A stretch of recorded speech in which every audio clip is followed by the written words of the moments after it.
ನನ್ನ ಮಕ್ಕಳ ವಿಷಯದಲ್ಲಿ ನನಗಿರುವ ದೊಡ್ಡ ಆಸೆ ಏನಾಗಿದೆ ಗೊತ್ತಾ? ಅವರಿಗೆ ನಾನು ಹೇಳುವವನಾಗಿರಬೇಕು. ಏನೆಂದು? ನಾನು ಕ್ರಿಸ್ತನಿಗೆ ಅನುಗುಣವಾಗಿ ನಡೆದುಕೊಂಡ ಪ್ರಕಾರ ನೀವು ನನ್ನನ್ನು ಅನುಸರಿಸಿ ನಡೆಯಿರಿ ಎಂಬುದಾಗಿ ತಂದೆಯಾಗಿ ನಾನು ಹೇಳುವಂಥದ್ದೇ. ತಂದೆಯಾಗಿ ಅವರಿಗೆ ನಾನು ಕೊಡಬಲ್ಲಂಥದ್ದೇ ಅವರಿಗೆ ನಾನು ಕೊಡುವಂತಹ ದೊಡ್ಡ ಆಸ್ತಿಯಾಗಿದೆ. ಮಕ್ಕಳಿಗೆ ಬೇಕಾದದ್ದು, ಮಕ್ಕಳಿಗೆ ಹಂಚಬೇಕಾದದ್ದು ಆಸ್ತಿ ಪಾಸ್ತಿಗಳಲ್ಲ, ಸಿರಿ ಸಂಪತ್ತುಗಳಲ್ಲ. ಮತ್ತೇನು? ಪ್ರೀತಿ, ಪ್ರಾರ್ಥನೆ, ಪರಿಶುದ್ಧವಾದ ಜೀವಿತ. ದೇವರು ಲೋಕವನ್ನು ಎಷ್ಟೋ ಪ್ರೀತಿಸಿದ್ದಾರೆ. ಪ್ರೀತಿಸಿದ ದೇವರು ಏನ್ ಮಾಡಿದ್ರು? ತನ್ನ ಮಗನನ್ನೇ ನಮಗಾಗಿ ಕೊಟ್ರು. ದೇವ್ರು ಸುಮ್ಮನೆ ಹೇಳಲಿಲ್ಲ, ನೀವಂದ್ರೆ ನನಗೆ ಬಹಳ ಪ್ರೀತಿ, ನೀವು ನನ್ನ ಪ್ರಾಣ ಎಂಬುದಾಗಿ ಸುಮ್ಮನೆ ಏನು ಕೊಡಲಾರದೆ ಬಾಯಿ ಮಾತಷ್ಟೇ ಹೇಳಲಿಲ್ಲ. ತನ್ನ ಅಮೂಲ್ಯನಾದ ತನ್ನ ಒಬ್ಬನೇ ಒಬ್ಬ ಮಗನನ್ನು ನಿಮಗೋಸ್ಕರ ನನಗೋಸ್ಕರ ಕೊಟ್ಬಿಟ್ರು. ಪ್ರಿಯರೇ, ತಂದೆ ತಾಯಿಗಳೇ, ನೀವು ಕೂಡ ಮಕ್ಕಳನ್ನು ಪ್ರೀತಿಸ್ತಾ ಇದ್ದೀರಾ?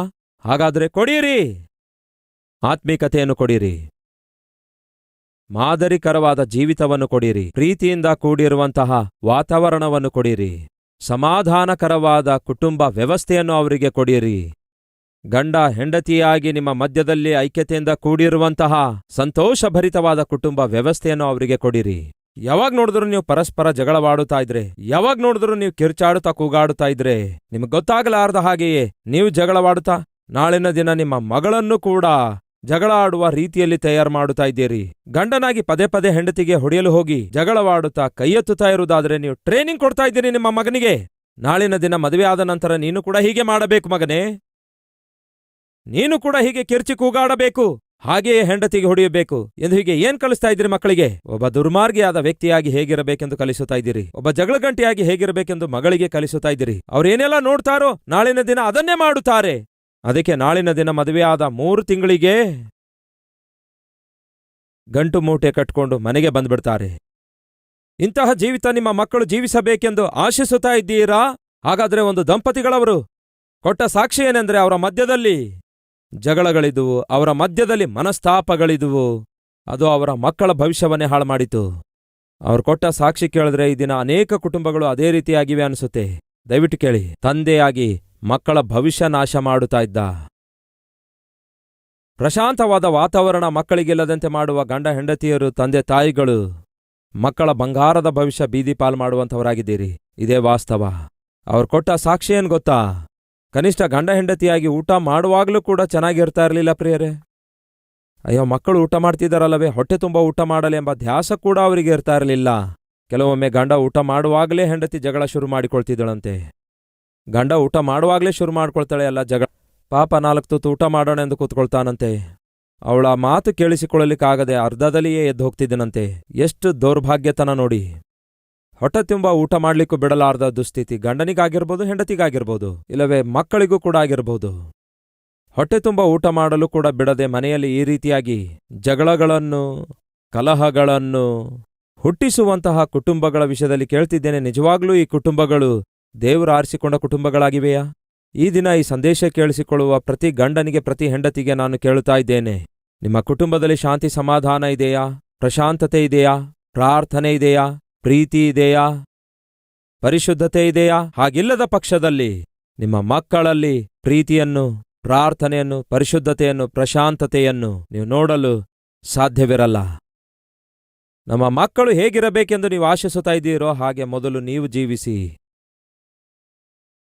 ನಿಜವಾಗ್ಲೂ ನೀವು ನಿಮ್ಮ ಮಕ್ಕಳನ್ನು ಪ್ರೀತಿಸುತ್ತಿರುವುದಾದ್ರೆ ಆ ಮಕ್ಕಳಿಗೋಸ್ಕರ ಸಮಯವನ್ನು ತೆಗೆಯಿರಿ. ಆ ಮಕ್ಕಳಿಗೋಸ್ಕರ ಪ್ರಾರ್ಥಿಸುವ ಸಮಯವನ್ನು ತೆಗೆಯಿರಿ. ಆ ಮಕ್ಕಳಿಗೋಸ್ಕರ ನೀವೆಷ್ಟು ಪ್ರೀತಿ ಮಾಡ್ತಾ ಇದ್ದೀರಿ ಎಂದು ಅದನ್ನು ಕ್ರಿಯೆಯಲ್ಲಿ ತೋರಿಸುವ ಪ್ರಯತ್ನ ಮಾಡಿ.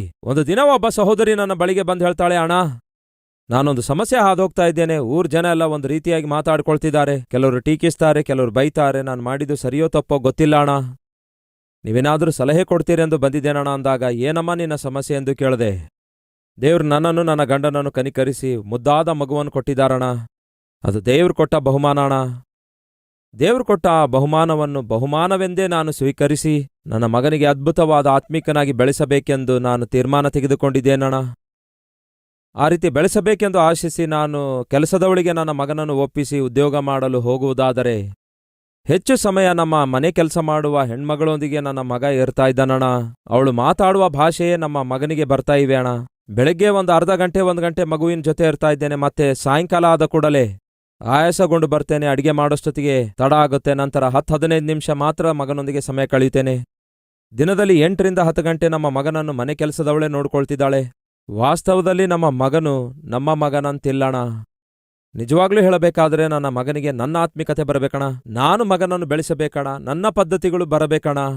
ಆದರೆ ದುರದೃಷ್ಟವೇನೆಂದರೆ ನನ್ನ ಉದ್ಯೋಗ ನಿಮಿತ್ತ ನನ್ನ ಮಗನು ನನಗಿಂತಲೂ ಹೆಚ್ಚಾಗಿ ನಮ್ಮ ಮನೆ ಕೆಲಸದವಳೊಂದಿಗೆ ಇರುತ್ತಾನೆ. ಆ ಮನೆ ಕೆಲಸದವಳ ಭಾಷೆ ಮಾತಾಡ್ತಾನೆ, ಅವಳಂತೆಯೇ ಆಲೋಚಿಸ್ತಾನೆ. ಅದಕ್ಕಾಗಿಯೇ ನಾನು ಕೆಲಸ ಬಿಟ್ಟಿದ್ದೇನಣ್ಣ.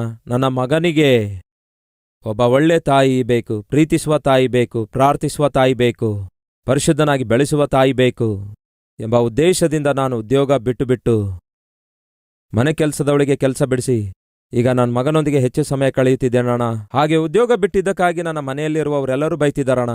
ಬುದ್ಧಿ ಇದೆಯಾ ನಿನಗೆ? ನೀನೊಬ್ಬಳೇ ಮಗನನ್ನು ಹಡೆದಿದೀಯಾ? ನಿನ್ನ ಒಬ್ಬಳೇ ಮನೆಯಲ್ಲಿ ಮನೆ ಕೆಲಸದವರು ಇರ್ತಾ ಇದ್ದಾರಾ? ಬೇರೆಯವರು ಕೂಡ ಹಾಗೆ ಮಾಡ್ತಾರಲ್ವೋ? ಉದ್ಯೋಗಕ್ಕೆ ಹೋಗುವಂಥವರು ಮನೆ ಕೆಲಸದವರಿಗೆ ಮಕ್ಕಳನ್ನು ಒಪ್ಪಿಸಿ ಕೊಟ್ಟು ಹೋಗ್ತಾರೆ, ಇಲ್ಲವೇ ಬೇರೆ ಎಲ್ಲಾದರೂ ಡೇ ಕೇರಲ್ಲಿ ಇಟ್ಟು ಹೋಗೋದು ಸಹಜವಲ್ಲವೋ? ನೀನೇನು ಮಹಾ ಮೇಲಿನಿಂದ ಉದುರಿ ಬಂದಂತೆ ಉದ್ಯೋಗ ಬಿಟ್ಟು ನಾನು ಮಗನನ್ನು ನೋಡಿಕೊಳ್ತೇನೆ, ಅವನನ್ನು ಪೋಷಿಸುತ್ತೇನೆ ಅನ್ನುತ್ತಾ ಇದ್ದಿ ಎಂದು ಹೀಗೆ ಎಲ್ಲರೂ ನನಗೆ ಬೈತಾ ಇದ್ದಾರಣ್ಣ. ನನಗೆ ಅರ್ಥವಾಗ್ತಾ ಇಲ್ಲ ನಾನು ಮಾಡ್ತಿರೋದು ಕರೆಕ್ಟೋ ಇಲ್ಲವೋ ಎಂದು. ಆಗ ನಾನು ಕೇಳಿದೆ, ಪ್ರಿಯರೇ, ಅಮ್ಮ ನೀನು ಏನು ಕೆಲಸ ಮಾಡ್ತಿ ಎಂದು. ಏನು ಹೇಳಿದಳು ಗೊತ್ತಾ? ಅಣ್ಣ, ನಾನೊಬ್ಬ ಡಾಕ್ಟರ್ ಅಣ್ಣ. ಒಬ್ಬ ಡಾಕ್ಟರ್ ಆಗಿ ಅನೇಕರಿಗೆ ಚಿಕಿತ್ಸೆ ಕೊಡುವುದಕ್ಕಿಂತ ತಾಯಿಯಾಗಿ ನನ್ನ ಮಗನನ್ನು ಬೆಳೆಸುವಂಥದ್ದೇ ಅದೇ ಅದ್ಭುತವಾದ ಜವಾಬ್ದಾರಿಕೆಯನ್ನಾಗಿ ಭಾಗ್ಯವನ್ನಾಗಿ ಎಣಿಸಿದ್ದೇನಣ್ಣ. ನಾನು ಕಷ್ಟಪಟ್ಟು ಮೆಡಿಸನ್ನಲ್ಲಿ ಸೀಟ್ ಸಂಪಾದಿಸಿ ಡಾಕ್ಟರ್ ಎಂಬ ಒಂದು ಸ್ಥಾನ ಪಡ್ಕೊಂಡು ಈಗ ಚಿಕಿತ್ಸೆ ಕೊಡುತ್ತಿದ್ದೇನೆ. ಆದರೆ ನನ್ನ ಮನಸ್ಸಿಗೆ ಅನಿಸಿತು, ಡಾಕ್ಟರ್ ಆಗಿ ಚಿಕಿತ್ಸೆ ಕೊಡುವುದಕ್ಕಿಂತ ತಾಯಿಯಾಗಿ ನನ್ನ ಮಗನಿಗೆ ತಾಯಿಯ ಪ್ರೀತಿ ಹಂಚುವಂಥದ್ದೇ, ನನ್ನಂತೆಯೇ ನನ್ನ ಮಗನನ್ನು ಬೆಳೆಸುವಂಥದ್ದು, ಅದು ದೇವರು ಕೊಟ್ಟ ಜವಾಬ್ದಾರಿಕೆ ಎಂದು ಎಣಿಸಿದೆ ಅಣ್ಣ. ಅದಕ್ಕೆ ಉದ್ಯೋಗ ಬಿಟ್ಟೆ ಅಣ್ಣ ಅಂದಳು. ಅಮ್ಮ ಸಹೋದರಿಯರೇ, ಕೇಳ್ತಿದ್ದೇನೆ, ನೀವು ಮಾಡ್ಲಿಕ್ಕಾಗತ್ತಾ? ಗಂಡನಾಗಿ ನಿಮಗೆ ಜವಾಬ್ದಾರಿಕೆ ಇದೆ, ಕುಟುಂಬ ಪೋಷಿಸಬೇಕೆಂಬ ಜವಾಬ್ದಾರಿಕೆ ಇದೆ. ಅದೇ ಸಮಯದಲ್ಲಿ ನಿಮ್ಮ ಮಕ್ಕಳೊಂದಿಗೂ ಸಮಯ ಕಳೆಯಬೇಕೆಂಬ ಜವಾಬ್ದಾರಿಕೆ ನಿಮಗಿದೆ ಎಂಬ ವಿಷಯ ಮರೆಯಬೇಡಿರಿ. ಒಮ್ಮೆ ಒಬ್ಬ ಮಗ ಬಂದು ತಂದೆಗೆ ಈ ರೀತಿಯಾಗಿ ಹೇಳ್ತಾನೆ, ಡ್ಯಾಡಿ, ನಾನು ಬೆಳಗ್ಗೆ ಎದ್ದೇಳುವುದಕ್ಕಿಂತ ಮುಂಚೆ ಹೊರಟು ಹೋಗ್ತಾ ಇದ್ದೆ ಡ್ಯಾಡಿ. ನೀನು ರಾತ್ರಿ ನಾನು ಮಲಗಿದ ನಂತರ ಬರ್ತಾ ಇದ್ದಿ ಡ್ಯಾಡಿ. ಯಾವಾಗ ಡ್ಯಾಡಿ ನಾನು ನಿನ್ನೊಂದಿಗೆ ಸಮಯ ಕಳೆಯಬೇಕು? ನನ್ನೊಂದಿಗೆ 1 ಗಂಟೆ ಸಮಯ ಕಳೆಯಿ ಡ್ಯಾಡಿ, ಪ್ಲೀಸ್ ಡ್ಯಾಡಿ. ಪಕ್ಕದ ಮನೆ ಮಕ್ಕಳನ್ನು ನೋಡಿ ಡ್ಯಾಡಿ, ಅವರ ಫಾದರ್ ಎಷ್ಟು ಚೆನ್ನಾಗಿ ಆ ಮಕ್ಕಳನ್ನು ಹೊರಗೆ ಕರ್ಕೊಂಡು ಹೋಗ್ತಾರೆ, ಪಾರ್ಕಿಗೆ ಕರೆದೊಯ್ದು ಆಟ ಆಡಿಸ್ತಾರೆ, ಬೆಳಗ್ಗೆ ಟೆನ್ನಿಸ್ ತಗೊಂಡು ಹೋಗಿ ಆಟ ಆಡಿಸ್ತಾರೆ. ನೀವೇನು ನನಗೆ ಲೆಕ್ಕಿಸೋದೇ ಇಲ್ಲ ಡ್ಯಾಡಿ, ಪ್ಲೀಸ್ ಡ್ಯಾಡಿ, ನನ್ನೊಂದಿಗೆ ಸಮಯ ಕಳೆಯಿರಿ ಡ್ಯಾಡಿ ಎಂದು ಮಗ ಹೇಳ್ತಾನೆ. ಆದರೆ ತಂದೆಗೆ ಅನ್ನು ದುಡ್ಡು ಸಂಪಾದಿಸಬೇಕಷ್ಟೇ.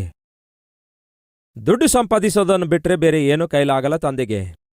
ಮಗನಿಗೆ ಪ್ರೀತಿಸುವುದಾಗಲಿ ಪ್ರೀತಿಯಿಂದ ವ್ಯವಹರಿಸುವುದಾಗಲಿ ಆ ತಂದೆಗೆ ಗೊತ್ತಿಲ್ಲ.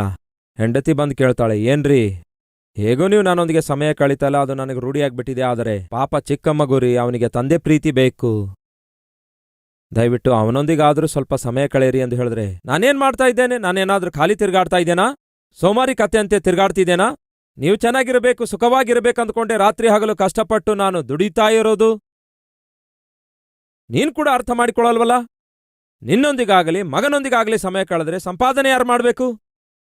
ಹಾಗಲ್ಲರಿ, ಮಗನೊಂದಿಗೆ ಕನಿಷ್ಠ 1 ಗಂಟೆ ಆದರೂ ಸಮಯ ಕಳೆಯಿರಿ ಅನ್ನುತ್ತಾಳೆ. ಒಂದು ದಿನ ಆ ಮಗನು ಆ ತಂದೆ ಬಳಿಗೆ ಬರ್ತಾನೆ. ಡ್ಯಾಡಿ, ನೀನು ಉದ್ಯೋಗ ಮಾಡ್ತಾ ಇದೆಯಲ್ಲ? ಹೌದು ಮಗನೇ, ಮಾಡ್ತಿದ್ದೇನೆ. ಗಂಟೆಗೆ ಎಷ್ಟು ರೂಪಾಯಿ ಕೊಡ್ತಾರೆ ಡ್ಯಾಡಿ? ಗಂಟೆಗೆ ಎಷ್ಟು ಸಿಗುತ್ತೆ ಅಪ್ಪ? ಆಗ ಹೇಳ್ತಾನೆ, ನನಗೆ ಗಂಟೆಗೆ 200 ರೂಪಾಯಿ ಸಿಗ್ತವೆ ಅಂದ. ತಕ್ಷಣ ಓಡೋಡಿ ಅವರ ಮಗ ಮನೆಯೊಳಗೆ ಹೋಗಿ, ಕಿಡಿ ಬ್ಯಾಂಕ್ ಇರುತ್ತೆ ಅಲ್ಲವೋ, ರೂಪಾಯಿ 2 ರೂಪಾಯಿ ಕೂಡಿಸ್ತಾರಲ್ಲವೇ, ಕಿಡಿ ಬ್ಯಾಂಕ್ ಹತ್ರ ಹೋಗಿ ಅದನ್ನು ಒಡೆದು ಒಂದೊಂದು ಕಾಯಿನ್ ಎಲ್ಲ ಜೋಡಿಸಿ ಎಲ್ಲವನ್ನೂ ಕೌಂಟ್ ಮಾಡಿ ತನ್ನ ತಂದೆಯ ಬಳಿಗೆ ಬಂದ. ಕೈ ತುಂಬ ದುಡ್ಡಿತ್ತು. ಆ ದುಡ್ಡು ತಂದು, ಅಪ್ಪ ಒಮ್ಮೆ ನಿಮ್ಮ ಕೈ ತೆರೆಯಿರಿ ಎಂದು ಹೇಳಿದ್ರೆ ಕೈ ತೆರೆಯುತ್ತಾನೆ. ಕೈಯಲ್ಲಿ 200 ರೂಪಾಯಿಯ ಕಾಯಿನ್ಸ್ಗಳನ್ನಿಟ್ಟು, ಈಗ 1 ಗಂಟೆ ಹೊತ್ತು ನನ್ನೊಂದಿಗೆ ಕಾಲ ಕಳಿ ಡ್ಯಾಡಿ, 200 ರೂಪಾಯಿ ನಿನಗೆ ನಾನು ನಿನಗೆ ಕೊಡ್ತೇನೆ ಎಂದು ಹೇಳದ ಪ್ರೇರೆ. ಆಗ ತಂದೆ ಹೃದಯ ನೊಂದುಕೊಂಡಿತು. ಡ್ಯಾಡಿ, ನನಗೋಸ್ಕರ ನೀನು ಸಂಪಾದಿಸುವ 200 ರೂಪಾಯಿಗಿಂತಲೂ ನನ್ನೊಂದಿಗೆ ನೀನು ಕಳೆಯುವ ಆ 1 ಗಂಟೆ ಹೊತ್ತೇ ಕೋಟ್ಯಾಂತರ ರೂಪಾಯಿಗಳಿಗೆ ಸಮಾನವಾಗಿದೆ ಅಂದ. ಕೇಳ್ತಿದ್ದೀರಾ ಸಹೋದರರೇ? ಉದ್ಯೋಗ ಉದ್ಯೋಗ ಅನ್ನುತ್ತಾ, ವ್ಯಾಪಾರ ವ್ಯಾಪಾರ ಎಂದು ಹೇಳುತ್ತಾ, ಮಕ್ಕಳನ್ನು ಪ್ರೀತಿಸಲು ಸಮಯ ಕೊಡದೆ, ಮಕ್ಕಳಿಗಾಗಿ ಪ್ರಾರ್ಥಿಸಲು ಸಮಯ ಕೊಡದೆ, ಪರಿಶುದ್ಧರನ್ನಾಗಿ ಬೆಳೆಸಲು ಸಮಯ ಕೊಡದೆ, ನೀವು ಸಂಪಾದಿಸುವ ಸಂಪಾದನೆ ಒಂದು ದಿನ ಏನಾಗುತ್ತೆ ಗೊತ್ತಾ? ನಿಮ್ಮ ಮಕ್ಕಳಿಗೆ ಶಾಪವಾಗಿ ತಯಾರಾಗುತ್ತೆ. ಉದ್ಯೋಗ ಅನ್ನುತ್ತೀರಿ, ಬೆಳಗ್ಗೆ ಎದ್ದು ಹೊರಟು ಹೋಗ್ತೀರಿ, ಮಕ್ಕಳನ್ನು ಮನೆ ಕೆಲಸದವರಿಗೆ ಒಪ್ಪಿಸ್ತೀರಿ, ಅವರೇ ಮಕ್ಕಳಿಗೆ ಅಡಿಗೆ ಮಾಡಾಕ್ತಾರೆ, ಅವರೇ ಮಕ್ಕಳಿಗೆ ಊಟ ಮಾಡಿಸ್ತಾರೆ. ನಾಳಿನ ದಿನದಲ್ಲಿ ನಿಮ್ಮ ಮಕ್ಕಳು ಯಾರಿಂದ ಜೀವನದ ಪಾಠಗಳೆಲ್ಲ ಅವರು ಕಲಿಯುತ್ತಾರೆ ಗೊತ್ತಾ? ಆ ಮನೆ ಕೆಲಸದವರಿಂದ. ಮಕ್ಕಳು ಬೆಳೆದು ದೊಡ್ಡವರಾದ ನಂತರ ಮಕ್ಕಳು ಏನು ಹೇಳ್ತಾರೆ ಗೊತ್ತಾ? ಅಮ್ಮ, ನೀನು ಯಾವಾಗ ನನಗೆ ಸಾಕಿದೆ? ನೀನು ಹೆತ್ತಿದೆ ಹೊರತು ನಮ್ಮನ್ನು ಸಾಕಲಿಲ್ಲ. ಆಗೋ ಆ ಮನೆ ಕೆಲಸದವಳೆ ಸಾಕಿದಾಳೆ ಎಂದು ಹೀಗೆ ಅವಳಿಗೆ ಋಣಸ್ಥರಾಗಿರ್ತಾರೆ ಹೊರತು ನಿಮಗಿರೋದಿಲ್ಲ. ಈ ತಾಯಿ ಬಂದು ಹೇಳ್ತಾಳೆ, ಅಣ್ಣ, ನಾನು ಮಾಡ್ತಿರೋದು ತಪ್ಪಾಣ. ನನ್ನ ಮಗನ ಭವಿಷ್ಯ ಚೆನ್ನಾಗಿರಬೇಕೆಂದು, ಅವನು ಒಬ್ಬ ಉನ್ನತ ವ್ಯಕ್ತಿಯಾಗಿ ಬೆಳೆಯಬೇಕೆಂದು, ಆತ್ಮಿಕ ಮೌಲ್ಯಗಳಿಂದ ಬೆಳೆಯಬೇಕೆಂದು ಬಯಸಿದೆ. ನನ್ನ ಮಗನಿಗೆ ನನ್ನನ್ನು ಬಿಟ್ಟರೆ ಯಾರು ಹೆಚ್ಚು ಪ್ರೀತಿಸಬಲ್ಲರು? ನನ್ನ ಮಗನಿಗೆ ನನಗಿಂತಲೂ ಹೆಚ್ಚಾಗಿ ಯಾರು ಪ್ರೀತಿಯಿಂದ ಬೆಳೆಸಲು ಸಾಧ್ಯ? ಹಾಗಾಗಿ ನನ್ನ ಉದ್ಯೋಗ ಬಿಟ್ಟು ನನ್ನ ಮಗನಿಗೆ ಪ್ರೀತಿಯಿಂದ ಬೆಳೆಸಬೇಕು, ಪ್ರಾರ್ಥನೆಯಿಂದ ಬೆಳೆಸಬೇಕು, ಒಬ್ಬ ಪರಿಶುದ್ಧನಾಗಿ ಬೆಳೆಸಬೇಕೆಂಬ ತೀರ್ಮಾನ ನಾನು ತೆಗೆದುಕೊಂಡ್ರೆ ಊರಿನವರೆಲ್ಲ ಬೈತಿದ್ದಾರಣ. ಇದಕ್ಕೆ ನೀವೇನು ಅನ್ನುತ್ತೀರಿ? ಆಗ ಒಬ್ಬ ಅಣ್ಣನಂತೆ ನಾನು ಹೇಳಿದೆ, ಪ್ರಿಯರೇ, ಅಮ್ಮ, ನಿನ್ನಂತಹ ತಾಯಿ ಭೂಮಿಯ ಮೇಲೆ 100ಕ್ಕೆ 1,000,000 ಒಬ್ಬರೇ ಇರ್ತಾರಮ್ಮ ಅಂದೆ. ನೀನು ತೆಗೆದುಕೊಂಡ ತೀರ್ಮಾನದಿಂದ ನಿನ್ನ ಮಗನು ಒಂದು ಅದ್ಭುತಳಾದ ತಾಯಿಯನ್ನು ಹೊಂದಿಕೊಳ್ಳಲಿಕ್ಕಿದ್ದಾನೆ. ಉದ್ಯೋಗ ಮಾಡುವ ತಾಯಿಯಲ್ಲ ಬೇಕಾಗಿರೋದು, ಪೋಷಿಸುವಂತಹ ತಂದೆಯಲ್ಲ ಬೇಕಾಗಿರೋದು, ಪ್ರೀತಿಯಿಂದ ಬೆಳೆಸುವಂತಹ ತಂದೆ ತಾಯಿಗಳು ಬೇಕಾಗಿದ್ದಾರೆ. ಪ್ರಾರ್ಥನೆಯಿಂದ ಬೆಳೆಸುವಂತಹ ಪೇರೆಂಟ್ಸ್ ಬೇಕಾಗಿದ್ದಾರೆ. ಪರಿಶುದ್ಧರಾಗಿ ಜೀವಿಸುತ್ತಾ ಪರಿಶುದ್ಧತೆಯಿಂದ ಬೆಳೆಸುವಂತಹ ಪೇರೆಂಟ್ಸ್ ಬೇಕು. ಈ ದಿನ ನಮ್ಮಲ್ಲಿ ಎಷ್ಟು ಜನ ಆ ತೀರ್ಮಾನ ತೆಗೆದುಕೊಳ್ತೀರಿ? ಗರ್ಭಫಲ ದೇವರು ನಮಗೆ ಕೊಟ್ಟ ಬಹುಮಾನ ಆಗಿದೆ.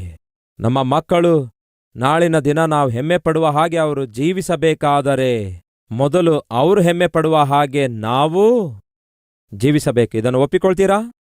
ನಮ್ಮ ಮಕ್ಕಳು ಬೆಳೆದು ದೊಡ್ಡವರಾದ ಮೇಲೆ ನಾವು ಅವರನ್ನು ನೋಡುವಾಗ ನಾವು ಹೆಮ್ಮೆ ಪಡುವಂತೆ ಅವರು ಜೀವಿಸಬೇಕಾದರೆ ಈ ದಿನವೇ ನಾವು ಅವರು ಹೆಮ್ಮೆ ಪಡುವ ಹಾಗೆ ಜೀವಿಸಬೇಕು. ಯಾವಾಗ ನೋಡಿದ್ರು ಜಗಳವಾಡುತ್ತಾ ಇರೋದಾದ್ರೆ, ಯಾವಾಗ ನೋಡಿದ್ರು ಇಷ್ಟಾನುಸಾರವಾಗಿ ಜೀವಿಸೋದಾದ್ರೆ ಹೇಗೆ ಅವರು ಹೆಮ್ಮೆ ಪಡುವಂತೆ ಜೀವಿಸಲಿಕ್ಕಾಗತ್ತೆ? ಪ್ರೀತಿಯಿಂದ ಮಕ್ಕಳನ್ನು ಬೆಳೆಸೋಣ, ಪ್ರಾರ್ಥನೆಯಿಂದ ಮಕ್ಕಳನ್ನು ಬೆಳೆಸೋಣ, ಪರಿಶುದ್ಧತೆಯಿಂದ ಮಕ್ಕಳನ್ನು ಬೆಳೆಸೋಣ. ಒಬ್ಬ ತಂದೆ, ಒಬ್ಬ ತಾಯಿ ಪ್ರಾರ್ಥನೆಯಿಂದ ತಮ್ಮ ಮಕ್ಕಳನ್ನು ಬೆಳೆಸಿದಾಗ ಮಕ್ಕಳು ಹೇಗೆ ಬೆಳೆದರೆಂದು, ಪರಿಶುದ್ಧತೆಯಿಂದ ಬೆಳೆಸಿದಾಗ ಮಕ್ಕಳು ಏನಾದರೆಂದು ನೋಡಿಕೊಂಡಿದ್ದೇವೆ. ಪ್ರಾರ್ಥನೆಯಿಂದ ಪರಿಶುದ್ಧತೆಯಿಂದ ನಮ್ಮ ಮಕ್ಕಳನ್ನು ಬೆಳೆಸಬೇಕಾದ್ರೆ ಏನ್ ಮಾಡಬೇಕು ಎಂಬ ಬಹು ಅಮೂಲ್ಯವಾದ ಸಂದೇಶವನ್ನು ನನ್ನ ವೈಯಕ್ತಿಕ ಅನುಭವಗಳಿಂದ ನಿಮ್ಮೊಂದಿಗೆ ಹಂಚಿಕೊಂಡಿದ್ದೇನೆ. ಬಾಲಕನು ನಡೆಯಬೇಕಾದ ಮಾರ್ಗದಲ್ಲಿ ಬಾಲ್ಯದಲ್ಲಿಯೇ ಅವನಿಗೆ ಕಲಿಸಬೇಕು. ಬೆಳೆದು ದೊಡ್ಡವನಾದ ಮೇಲೆ ಕಲಿಸಲು ಸಾಧ್ಯವಿಲ್ಲ. ಮಕ್ಕಳಿಗೆ ಬೇಕಾದದ್ದು ನಿಮ್ಮ ಆಸ್ತಿಪಾಸ್ತಿ ಅಲ್ಲ, ಮಕ್ಕಳಿಗೆ ಬೇಕಾದದ್ದು ಹೇಳ್ರಿ ಏನೆಂದು?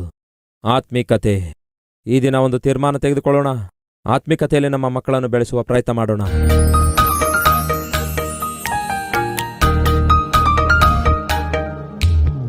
ಮಹಾಪರಿಶುದ್ಧನಾದ ಪ್ರೀತಿಯುಳ್ಳ ತಂದೆಯ ಅದ್ಭುತವಾದ ನಿಮ್ಮ ಸನ್ನಿಧಿಯಲ್ಲಿ ಈ ರೀತಿಯಾಗಿ ಕೂಡಿ ಬಂದು ದೇವರೇ, ಶ್ರೇಷ್ಠವಾದ ನಿಮ್ಮ ವಾಕ್ಯದ ಮೂಲಕ ನಮ್ಮ ಜೀವಿತ ತಿದ್ದುಕೊಳ್ಳುವ ಅವಕಾಶ ಕೊಟ್ಟಿದ್ದಕ್ಕಾಗಿ ನಿಮಗೆ ವಂದನೆಗಳು, ಸ್ತುತಿ ಸ್ತೋತ್ರಗಳನ್ನು ಸಲ್ಲಿಸುತ್ತೇವೆ. ಕುಟುಂಬವಾಗಿ ನಮ್ಮ ಮಕ್ಕಳನ್ನು ಯಾವ ರೀತಿಯಾಗಿ ಪ್ರೀತಿಯಿಂದ, ಪ್ರಾರ್ಥನೆಯಿಂದ, ಪರಿಶುದ್ಧತೆಯಿಂದ ಬೆಳೆಸಬೇಕೆಂದು ಶ್ರೇಷ್ಠವಾದ ಸಂದೇಶದಿಂದ ನಮಗೆ ಕಲಿಸಿದ್ದೀರಿ. ದೇವರೇ, ಜೀವನದ ಮೌಲ್ಯಗಳಿಂದ ನಮ್ಮ ಮಕ್ಕಳನ್ನು ಬೆಳೆಸುವ ಶಕ್ತಿ ನಮಗೆ ಅನುಗ್ರಹಿಸಿರೆಂದು ಯೇಸುವಿನ ನಾಮದಲ್ಲಿ ಬೇಡಿ ಹೊಂದಿದ್ದೇವೆ ತಂದೆಯೇ. ಆಮೇನ್.